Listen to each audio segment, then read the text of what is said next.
오늘 우리에게 주시는 말씀은 누가복음 12장입니다. 누가복음 12장 우리 13절에서 21절까지 말씀을 함께 보겠습니다. 누가복음 12장 13절에서 우리 21절까지 우리 한 목소리로 우리 같이 읽겠습니다. 시작.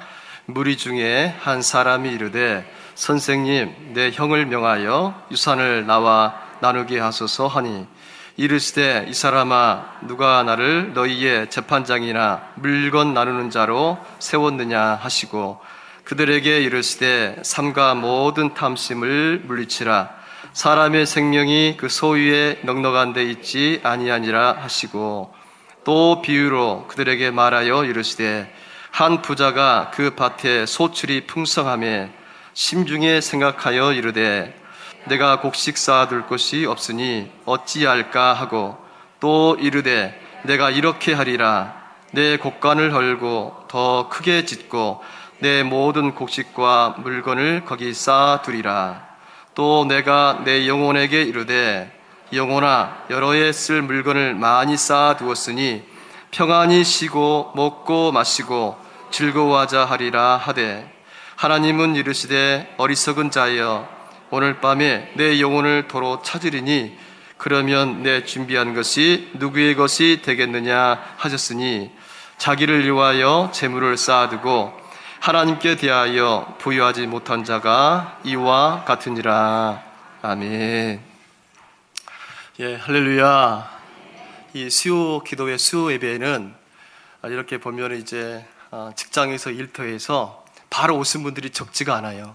시간이 그러기 때문에 식사도 못 하시고 좀 피곤하고 지친 상태에서 이렇게 오신 분들이 적지가 않는데, 어떠한 모습으로 어떤 마음으로 나왔든지 하나님께서 예배와 또 우리 말씀을 통하여 또 새 힘을 주시고 또 하루하루 살아갈 수 있는, 또 우리 피곤함도 씻어주시고 새 능력으로 함께 하시는 이 시간이 되시기를 축복합니다. 최근 한국은행의 그 발표에 의하면 지난해에, 그러니까 2018년도에 우리나라 1인당 국민 총소득이 3만 달러가 넘어선 것으로 이렇게 밝혀졌습니다. 3만 달러를 넘지 못하고 있다가, 계속해서 넘지를 못하고 있다가 이제는 1인당 국민 총소득이 마침내 3만 달러를 돌파하게 넘어서게 되었다는 것입니다. 그러니까 여러분, 이 3만 달러는 대단한 거예요. 우리나라 인구가 5천만 명이면 모두 다 어린이 할 것 없이 평균에서 1인당 3만 달러니까 3만 달러면 얼마예요? 3천만 원이 좀 넘는 금액인데, 국민 1인당이니까 어마어마한 금액이죠. 여러분 실감이 안 나요? 굉장한 놀랄 만한 그런 큰 금액이 아닐 수가 없습니다. 그리고 또 이 30-50 클럽이라고 있어요. 30-50 클럽이란 1인당 국민 총소득이 3만 달러가 넘고 또 인구는 5천만이 넘어야 하는 이 두 가지 조건을 충족하는 국가들을 의미하는데, 우리나라가 이 두 가지 조건을 모두 다 충족을 해서 30-50 클럽에 가입하게 되었다는 것입니다. 그런데 이 30-50 클럽에 속한 나라는 지금까지 전 세계에서 6개 나라밖에 되지 않아요. 미국, 영국, 또 프랑스, 독일, 일본, 이탈리아, 이렇게 해서 6개국 정도밖에 없었는데, 이제 우리나라까지 포함해서 7개국으로 이렇게 늘어나게 된 것이죠. 이 세계의 나라들이 얼마나 많아요? 국가들이 얼마나 많아요? 여러분, 이 세계에 나라들이 얼마나 될 것 같아요? 몇 개 나라나 될 것 같아요? 국제법상 전 세계 국가 수는 비독립국을 포함해서 239개 정도. 굉장히 많죠. 그런데 이 30-50 클럽에 가입된 나라는 그 많은 나라 중에, 국가 중에서 단 7개 나라밖에 되지 않으니까 정말 참 놀라운 일이죠. 대단한 일이라 아니할 수가 없습니다. 심지어는 우리나라는 어때요? 6.25 전쟁을 겪으면서 모든 것이 다 무너지고 폐허가 되어서 다시 경제적으로 일어서기가 어려운 나라, 아니 불가능한 나라로 그렇게 평가들을 많이 받던 나라였는데 전후 불과 70년이 채 지나기도 전에 이런 놀라운 발전을 이루게 된 것이 정말 기적이 아닐 수가 없고 또 하나님의 은혜가 아닐 수가 없다라는 사실입니다. 물론 우리 주변에 아직도 어려운 가정들이 참 많아요. 어려운 가정들이 참 많고 또 개선하고 발전시켜야 할 부분들이 참 많이 있지만은 이처럼 엄청난 발전과 성장을 이루게 된 것이 참으로 놀랍고 놀라운 일이 아닐 수가 없고 무엇보다 하나님의 은혜라 그렇게 생각을 합니다. 특히 이러한 시대 속에서 우리가 살아가면서 우리에게 필요한 것이 있다면 무엇보다 이 바른 물질관, 바른 물질관을 가지고 살아가야 한다는 것입니다. 왜냐하면 시대가 발전하고 물질이 풍요해질수록 무엇보다 이 바른 물질관을 가지고 살아가야 우리가 건강한 삶을 살아갈 수가 있기 때문에 그렇습니다. 물질이 많아지는 것은 좋은 것이기도 하고 축복이라 할 수도 있는데 여러분 생각해 보세요. 그렇지만은 그것이 인생의 전부인 것처럼 그렇게 생각을 하고 그것만을 위해서 살아간다면 어찌 되겠습니까? 안 되는 것이죠. 그래서 이 바른 물질관을 가지고 살아가는 것이 우리의 삶에 매우 중요하다라는 사실을 다시 한번 깨닫게 됩니다. 그렇다면 하나님을 믿고 살아가는 우리 성도들이 가지고 살아가야 할, 잊지 말아야 할 이 바른 물질관은 무엇일까요? 오늘 말씀은 그것을 잘 가르쳐주고 있는 말씀이라 할 수 있는데 이 시간 함께 말씀을 나누면서 묵상하면서 은혜를 나누고자 합니다. 오늘 본문은 예수님이 무리 중에 한 사람과 대화를 하고 있는 내용으로 되어 있는데 13절 한 절 말씀을 먼저 같이 읽겠습니다. 13절 시작. 무리 중에 한 사람이 이르되 선생님 내 형을 명하여 유산을 나와 나누게 하소서 하니. 아멘. 오늘 말씀에는 무리 중에 있는 이 사람이 누구인지에 대해서는 자세하게 언급하고 있지 않습니다. 뭐 이름이랄지 나이랄지 또 직업이랄지 또 어디에 사는지 또 가정 형편이나 그 가족 관계 등에 대해서 전혀 언급하고 있지 않습니다. 그냥 예수님을 따라다니거나 아니면 예수님 곁에 있었던 그 무리 중에 한 사람이라고만 그렇게 기록을 하고 있습니다. 그런데 분명한 것은 이 사람에게는 형이 있었고 그 형이 부모님으로부터 물려받은 유산이 있었는데 그 상속받은 유산을 자신도 좀 소유하고 싶은 마음이 있었던 것 같습니다. 이 당시 유대 사이에서는 모세 율법에 따라 상속이 이렇게 이루어졌는데 모세 율법에 의하면은 이 재산의 상속은 형에게 우선권이 있어요. 장자 상속권이라 그러잖아요. 형에게 우선권이 있어서 형이 부모님 모든 유산의 3분의 1을 형이 가져가는 거예요. 그 나머지 3분의 1을 동생이 가져가도록 그렇게 모세 율법에는 규정이 되어 있고 이 모세 율법에 따라 상속이 이루어지고 있었다는 것이죠. 그런데 오늘 본문에는 형의 소유를 자신과 나누고 싶어 했던 이 사람의 소유가 얼마만큼 되는지도 잘 나와 있잖아요. 많은지 적은지 얼마가 되는지는 자세히 나와 있지 않지만 형의 유산을 자신과 함께 나누게 해달라고 그렇게 예수님에게 요청을 하고 있는데 예수님은 이 사람의 요구가 탐심에서 욕심에서 비롯된 것이라고 분명하게 지적을 하고 있다는 사실입니다. 어찌되었든 14절에서 15절 말씀을 보면 예수님은 이 사람에 대하여 두 가지를 그렇게 지적하면서 말씀을 하고 있는데 14절, 15절 두 절 말씀 함께 읽겠습니다. 시작. 이르시되 이 사람아 누가 나를 너희의 재판장이나 물건 나누는 자로 세웠느냐 하시고 그들에게 이르시되 삼가 모든 탐심을 물리치라. 사람의 생명이 그 소유에 넉넉한 데 있지 아니하니라 하시고. 아멘. 예수님이 지적하고 있는 두 가지 중에 하나는 이 사람은 예수님이 누구신지 잘 모르고 있다는 거예요. 정확하게 예수님이 과연 누구신지 정확하게 인식하지 못하고 있다는 것입니다. 예수님에 대하여 오해를 하고 있다는 것이죠. 13절에 보면 이 사람은 예수님을 무엇이라 부르고 있습니까? 선생님이라 그렇게 부르고 있는 것으로 보아서 예수님을 단지 자신의 문제나 또 어떤 분쟁거리를 해결해 줄 수 있는 율법 교사나 또 랍비 정도로 생각을 했지 자신을 이 구원해 주실 어떤 구원자 주님으로는 전혀 생각하지 않고 사는 것입니다. 그래서 주님은 그렇게 말씀하시죠. 누가 나를 너희의 재판장이나 물건 나누는 자로 세우느냐, 그렇게 하시면서 그것을 지적을 하고 있는 것입니다. 그러면서 15절에 나와 있는 대로 이 모든 것이 마음의 탐심에서 비롯된 것이기에 이것을 조심하고 또 이것을 경계하라, 이렇게 말씀을 하고 있는 것이죠. 아니, 거기에 그치지 않고 적극적인 의미로 아예 멀리 물리치라, 가까이 하지 못하도록 아예 물리치라고 그렇게 말씀을 하고 있는 것입니다. 삼가 조심하여 모든 탐심을 물리치라는 것입니다. 이 탐심이라고 하는 것은 욕심을 넘어서는 의미를 가지고 있는데, 욕심은 욕심인데 지나친 욕심, 또 너무 과한 욕심이라고 할 수가 있습니다. 그래서 오늘 본문에 나오는 이 탐심이라는 단어의 의미는 원어적으로 보면은 어떤 의미가 있냐면 자기 소유나 감정, 자기 감정의 만족을 얻기 위해서, 만족을 추구하기 위해서 끊임없이 생기는 욕심이다, 이렇게 정의를 하고 있습니다. 현재 자신의 소유나 삶에 만족하지 못하고 더 큰 만족을, 더 큰 기쁨을 위해서 계속해서 갖게 되는 그런 욕심이라는 것이죠. 자신만을 위한 과한 욕심, 지나친 욕심을 의미하고 있습니다. 그러면서 예수님은 사람의 생명이 그 소유에 넉넉한 데 있지 않다고 이렇게 말씀을 하고 있습니다. 오히려 소유가 많으면 많을수록 생명을 누리기가 매우 어려운 것이다, 힘든 것이다 라는 사실을 가르쳐주고 있습니다.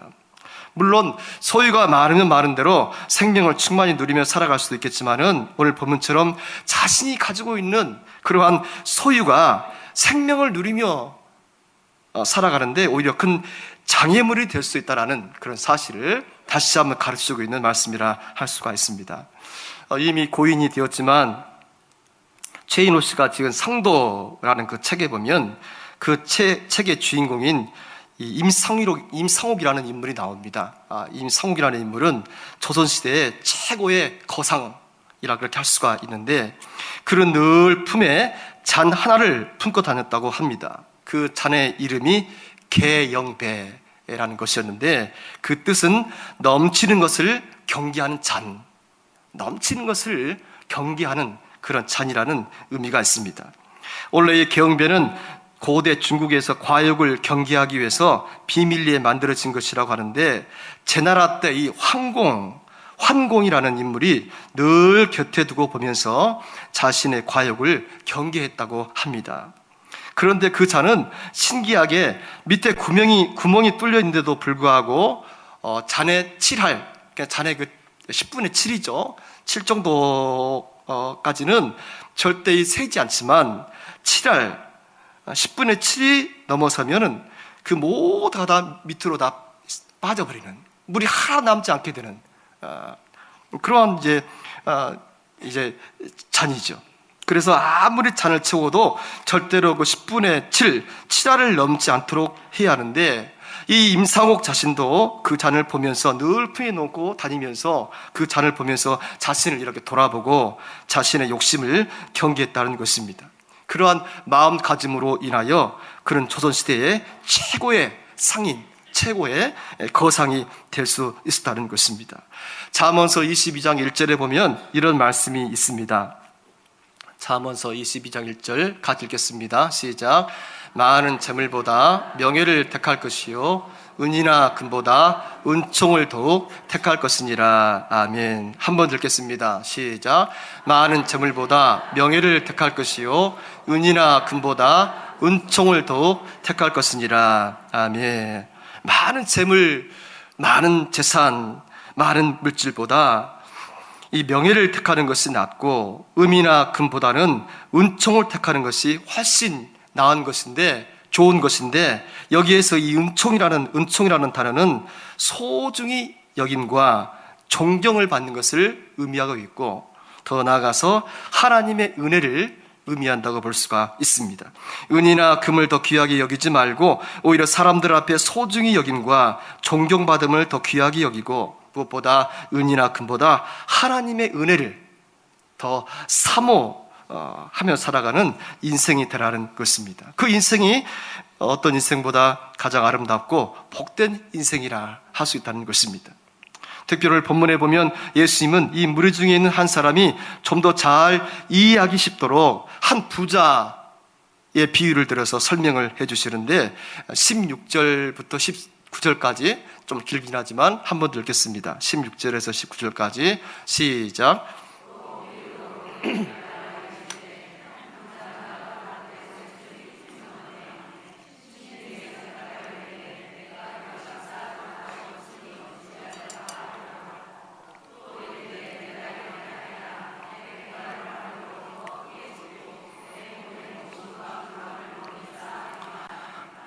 또 내가 내 영혼에게 이르되 영혼아 여러 해 쓸 물건을 많이 쌓아두었으니 평안히 쉬고 먹고 마시고 즐거워하자 하리라 하되 아멘.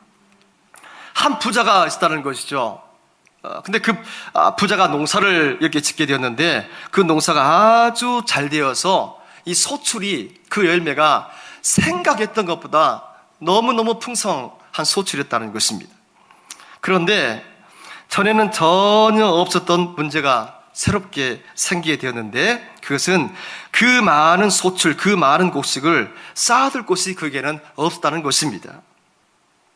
그래서 이 부자는 깊은 고민을 하게 됩니다. 고민을 하고 또 고민을 한 후에 도달한 결론은 먼저 있는 작은 곡간을 다 헐고 그리고 그 자리에 더 크고 넓은 곡간을 지어서 거기에 모든 곡식과 물건을 쌓아두려 했다라는 것입니다. 이미 가지고 있던 곡간도 전에는 작지가 않고 충분했는데 이제는 소출이 많아지니까 그 곡간이 너무 초라하고 작게 된 것입니다. 그 작은 곡간에 그 많은 소출을 다 보관할 수가 없게 된 것이죠. 그래서 오늘 말씀 보니까 어찌할꼬 어떻게 해야 되나, 그래 걱정을 하고 근심을 하게 되었습니다. 많은 소출로 인하여 기쁨과 즐거움이 아니라 오히려 전에 없던 걱정거리가 또 근심거리가 새롭게 생기게 된 것입니다.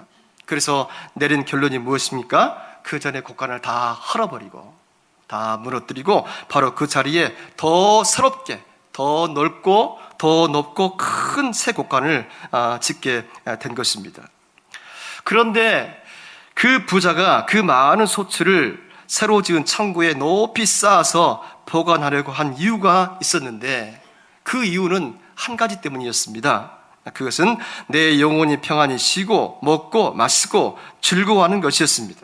다른 이유 때문이 아니고 바로 그 이유 때문이었다는 것이죠. 단지 자신의 영혼을 생각하며 평안히 쉬고 또 먹고 또 마시고 즐거워하기 위해서 그렇게 하고자 했다는 것입니다. 오늘 16절에서 19절 여러분 자세히 이렇게 보시면은 가장 많이 나오는 단어, 한 단어가 나와요. 그 단어는 바로 내가라는 그런 단어예요. 내가. 오늘 말씀 보면 17절에 보면은 내가라는 그런 단어가 나오고 또 17절, 18절에도 보면은 내가 내 곡간 또 내 모든 곡식과 물건, 그리고 19절에도 보면은 내가 내 영혼에게, 이처럼 내가라는 단어가 계속해서 끊임없이 이렇게 나오게 되는 것이죠. 이걸 뭘 의미합니까? 그만큼 이 부자는 정말 자기밖에 모르는, 자신밖에 모르는 자기 중심적인 그런 인물이었음을 알 수가 있습니다. 하나님도 모르고 이웃도 모르고 감사도 모르고 정말 오직 자기밖에 모르는 그런 사람이었다는 것이죠. 그 소출을 주신 분이 하나님이시고 자신의 영혼 또 생명, 하루하루 살아가는 삶, 모든 것이 다 하나님께서 은혜를 주신, 은혜 선물로 주신 것인데 이 부자는 전혀 그것을 모르고 오직 자신만을 위해서 살아가려고 그렇게 애쓰는 모습을 볼 수가 있습니다.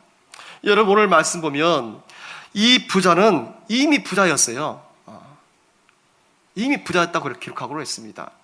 큰 소출을 얻어서 부자가 된 것이 아니고 이미 부자인 상태에서 그 소출을 새롭게 덤으로 얻게 된 것이죠.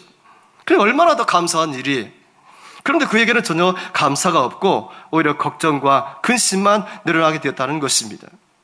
하나님이 그 부자에게 더 큰 열매를, 소출을 주신 이유가 있다면 그 이유가 무엇일까요? 다른 것이 아니죠. 그 소치를 가지고 그 열매를 가지고 함께 나누고 베풀고 선한 일을 위해서, 그리고 또 무엇보다 하나님의 영광을 위해서 사용하라고 주신 것인데, 그래야 정말 삶의 보람과 의미가 있고 또 삶 가운데 기쁨과 행복이 있고 삶이 그만큼 더 풍성해질 것인데, 이 부자는 어떠합니까? 이 부자의 모습은 오히려 자기 자신과 영혼만을 위해서 그 모든 것을 사용하고자 했다라는 것입니다. 그러자 예수님은 오늘 본 마지막에서 이렇게 말씀을 하고 있는데, 20절, 21절 두 절 말씀을 한 번 더 가르치겠습니다. 시작. 하나님은 이르시되 어리석은 자여, 오늘 밤에 내 영혼을 도로 찾으리니 그러면 내 준비한 것이 누구의 것이 되겠느냐 하셨으니, 자기를 위하여 재물을 쌓아두고 하나님께 대하여 부여하지 못한 자가 이와 같으니라. 아멘. 결국 주님은 그 부자에 대하여 생명은 있으나 생명을 누리지 못하고 재물은 있으나 그 재물을 자신만을 위하여 쌓아둠으로 하나님 앞에 어리석은 자여 결코 부유하지 못한 자라, 그렇게 말씀을 하고 있는 것입니다. 이 말씀은 하나님께 대하여 진짜 부유한, 진짜 부자가 누구인지를 잘 가르쳐주고 있는 말씀이라 할 수가 있습니다. 제가 어떤 글에 보니까 진짜 부자는 어떤 사람일까? 진짜 부자. 세상에 부자들이 참 많은데 진짜 부자는 어떤 사람일까에 대해 써놓은 내용이 있는데, 이 내용을 함께 살펴보면서 오늘 말씀을 좀 정리하도록 하겠습니다. 이 내용을 들어보시고 여러분들은 정말 내가 진짜 부자인가? 아니면은 가난한 자인가를 한번 스스로 생각해 보시기 바랍니다. 총 10개 항목으로 그렇게 되어 있는데, 그렇다라는 그 답이 많이 나오면 많이 나올수록 여러분들은 그만큼 부자일 것이고, 그렇지 않다면 여러분들은 어떤 모습이든지 그만큼 가난한 사람이라 그렇게 생각할 수가 있습니다. 잘 들어보시기 바랍니다. 첫 번째는, 친구가 성공했을 때 내가 더 기쁘고 나보다 더 멋지거나 예쁜 친구를 보면 전혀 셈이 나지 않는다. 이게 좀 쉽지 않죠? 쉽지 않아요. 1번부터 쉽지가 않습니다. 한번 잘 생각해. 예스인가? 노인가? 그렇다, 아니다. 여러분 스스로 한번 점수를 매겨보시기 바랍니다. 자, 2번이, 가난한 이웃을 위해 지갑을 열 때 아까운 마음이 전혀 들지 않는다. 예스예요, 노예요? 한번 스스로 채점을 해보시기 바랍니다. 이것도 어쩌면 쉬울 수 있겠지만 쉽지 않는 그런 질문이죠. 자, 세 번째, 내 자녀들이 특별하지 않고 평범하게만 자라주어도 감사 마음이 든다. 그래요? 아니, 자녀들을 키우면 자연스럽게 부모들은 자녀들에 대한 기대감이 있잖아요. 또 욕심이라는 게 있잖아요. 그런데 자라주는 것만, 평범하게 자라주는 것만 해도 감사하다 라는 그런 마음을 잃지 않는 거라는 것입니다. 예스예요, 노예요? 자, 네 번째예요. 음식을 먹기 전에 그 음식을 만들어준 사람에게 고마운 마음이 든다. 다섯 번째예요. 푸른 하늘이 눈에 들어오고 새의 노랫소리가 귀에 크게 들리며 주변의 나무들이 아름답게 보인다. 예스예요? 예, 예스. 자, 6번이에요. 내게 부족한 것보다 이미 있는 것들이 오히려 더 감사하다. 아멘입니까? 예. 야, 보니까 이 자리에 부자들이 많은 것 같아요. 진짜 부자들이 참 많으신 것 같아요. 자, 제가 몇 번까지 했어요? 6번까지 했죠? 자, 4개 남았는데 7번. 남을 비판하는 것보다 칭찬하는 말을 더 많이 한다. 예스예요, 노예예요? 네, 한번 스스로에게 답을 해보시기 바랍니다. 이것도 쉽지가 않죠? 쉽지 않대요. 여기 쉽지 않대요. 자, 8번이에요. 과거에 대해 후회하기보다는 미래에 대한 희망을 가지고 살아간다. 자, 9번. 아무리 바빠도 하나님을 늘 생각하며 살아간다. 아멘이에요? 예, 자, 마지막 10번 잘 들어보시기 바랍니다. 죽음에 대하여 언제나 나는 자신이 있다. 아멘입니까? 그래요. 여러분 어떠세요? 10개 문항을 이렇게 쭉 한번 살펴보았는데 여러분들은 정말 부자입니까? 아니면 그 반대입니까? 한번 스스로에게 대답해 보시기 바랍니다. 개당 1점씩 계산해서 총 10점 만점이 나왔다면 여러분들 정말 진짜 대단한 부자라, 그렇게 생각할 수가 있습니다. 10점이 나오지 않았다 하더라도 10점 가까이 나왔다면 역시 부자라 생각할 수가 있습니다. 그렇습니다. 이 자리에 나오신 우리 모든 성도님들은 오늘 주신 말씀처럼 이 세상을 이렇게 살아가면서 다른 것들을 준비하는 것도 중요하고 필요하겠지만 먼저 영원한 것을 사모하며 또 준비하며 나아갈 수 있는 지혜로운 사람들이 다 되시기를 축복합니다. 언제나 먼저 은혜를 구하며 자족하는 마음, 그리고 감사하는 마음을 언제나 잃지 않고 살아갈 수 있는 믿음의 권속들이 다 되시기를 바라고, 더 나아가서 내게 있는 모든 것이 다 하나님의 은혜, 은총의 선물임을 고백하면서 나 자신만을 위해서 살아가는 그런 인생이 아니라 주변을 돌아보고 함께 나누고 함께 베풀고 또 하나님의 영광을 위해서 살아갈 수 있는 진정한 믿음의 부자들이 다 되시기를 우리 주님의 이름으로 축원합니다. 옆에 분들 인사하시는데요, 진실한 진정한 마음을 가지고 축복하는 마음으로 진짜 부자가 되시기를 바랍니다. 할렐루야. 진짜 부자가 되시기를 바랍니다. 그런 은혜가 함께 하시기를 축복합니다. 함께 기도하겠습니다. 참 좋으신 하나님, 거룩하신 하나님, 오늘 주신 말씀처럼 언제나 나를 더 내려놓고 내게 있는 모든 것이 다 하나님의 은혜의 선물임을 늘 고백하며 살아갈 수 있도록 우리의 마음을 다스리시고 주장하여 주옵소서. 나만을 생각하는 것이 아니라 주변을 돌아보며 함께 나누며 함께 섬기며 하나님의 영광을 위해 살아가는 하나님의 사람들이 다 되게 하여 주시옵시고, 언제나 먼저 은혜를 구하게 하시고 이 땅의 것보다 영원한 것을 사모하며 자족하는 마음과 감사하는 마음을 잃지 않고 살아가는 진정한 믿음의 부자들이 다 될 수 있도록 인도하여 주시옵소서. 감사하고 귀하신 예수님의 이름으로 간절히 기도하옵나이다. 아멘.